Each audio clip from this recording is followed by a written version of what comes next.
So I'm talking about Karma, which is a test runner. It is not a testing framework like Sinan or Chai, Jasmine, Expect, whatever. That's not what it's for. It's to run the tests against different browsers, which might have slightly different quirks about their implementation of JavaScript. So you can run it against different browsers like Chrome, Firefox, and SEM.js, which is just like a headless browser that doesn't actually pop up a window. So you can get an idea. And it runs really fast, too. The ones in the browsers that actually have windows run a little bit slower. But it's just nice to see if you need to debug. So I'm just going to kind of jump right into the code here. Let me go here. So this is a Karma config file. There are plugins for like Gulp. You don't really need the plugin for Gulp. Like many other things, I have a Gulp task here that uses Karma.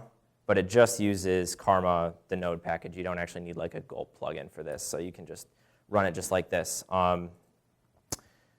But it all starts from this Karma config file, which you see the first thing I use here is browserify. And that was actually one of the main motivations for using Karma was like, I kept layering abstractions on top of each other. I was like, well, I want to use browserify. Oh, and I want to use CoffeeScript. And it's a lot of work to just like compile these all things together and run it against like a testing framework on the command line. So you kind of want something that like runs it through every single step and then runs the test for you and on multiple browsers. So that's kind of where I'm coming from with this. So to set this up, you really just have to install the Karma. You can install the Karma command line from npm. So it's just npm install gkarma and Karma CLI. I already have these installed, so I'm not going to do it again. And then you just install it locally for your project. And there's a really nice big ecosystem for Karma. You've already seen here. I'll show you a couple other ones. We have Browserify, Chai, Mocha, Expect, whatever you want. And you can pretty much use whatever testing framework you want with it. These are just like, as a convenience, they'll insert the like Chai object and the Mocha object like its and describes into your files for you, so you don't have to require them yourself. So I'm going to jump into a file here that has some tests in it. And I have a few coworkers in the crowd, so they're probably shuddering at these tests that I wrote. Don't judge me. I wrote these a long time ago. So you always look at code you did before, and you're like, oh, my God, what was I thinking? But these are some tests that use Karma. So I'm using CoffeeScript here. And I'm also using Browserify because, see, I'm using the requires at the top like this. So these are going to just run against whatever browser I specify. So in the Karma config file right now, I have Chrome Canary. But there's all these other possibilities, and maybe one day we'll run it against Edge. Who knows? I don't know if you guys heard about that coming out from Microsoft.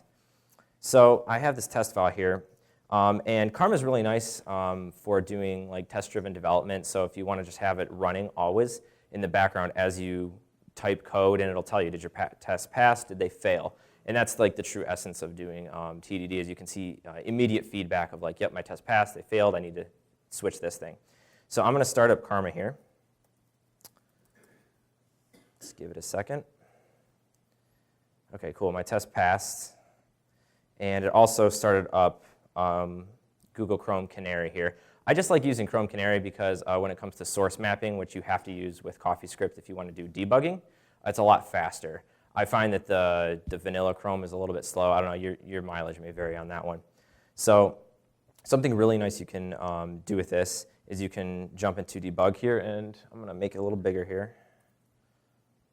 So say you have a test that you just cannot figure out why it won't pass. I know this never happens to you, right? Your tests always pass. So you can go in here, and it's really nice. You can just set a breakpoint, and then just refresh, and then it's just like you're debugging your own code. So this is really easy to do. With Karma, they expose the localhost 9876, so you can just jump in there with the browser. But if you don't need to debug, you can just run it on like SEM.js, which will just run the test in the background. Now, I talked about TDD a little bit, so I'm going to come back to that. Karma has different reporters for telling you how your test did. So here, this is the Mocha Reporter. So let's do have a little fun with this. We'll do this reporter. And reporters are simply just to tell you, are just different formats for showing you which test passed, which suite passed, that sort of thing.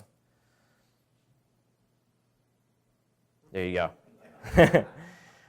So you can have a little fun with that. Probably don't want to put that in your company's production database. Not that I did that, guys.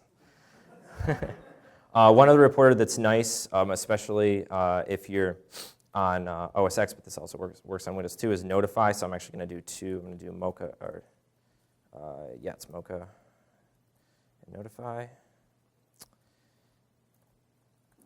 So we'll start there. Got my browser. Okay, it's not coming up. Cool. So let me change my test around. It might not run on the first. So let me fail a test here. So this should be 2, so I'm going to save it as 3.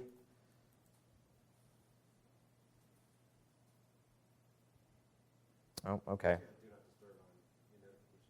What's up? Oh my gosh, thank you, Kevin. That's why. Okay, well, there we go. Now it's coming up.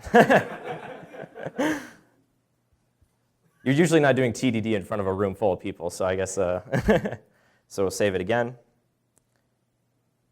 Oh, my browser missed there, so refresh. So there you go. You get the little notification up there, so you can keep doing that as you do testing. And so you don't even, so notice how I keep switching back between the terminal and my editor. You don't even have to do that. It just shows you notifications as you type, which is really nice. And I think for me, it has really enhanced my workflow. Because all I have to do is look up in the corner and be like, okay, did I pass or did I not? If not, then I need to go look at something. So that's Karma in a nutshell. Like I said, has a really great ecosystem. Oh, I didn't even mean to do that. I am in nutshell. That's in a nutshell. It has a really great ecosystem. It's really easy to set up, and it works with Browserify, CoffeeScript, Babel, or Babel. How do you say that? I don't even know. Is it Babel, Babel, tomato, GIF, GIF? I don't know. It works with all those, so it's a really nice little package system, and it also works really nice with your continuous integration server because you can just do single runs, and it has plugins again for outputting like coverage reports and that sort of thing. So it's just like a one more line that you add to it, and there you go, you got coverage reporting. So that's it for me, and that's Karma.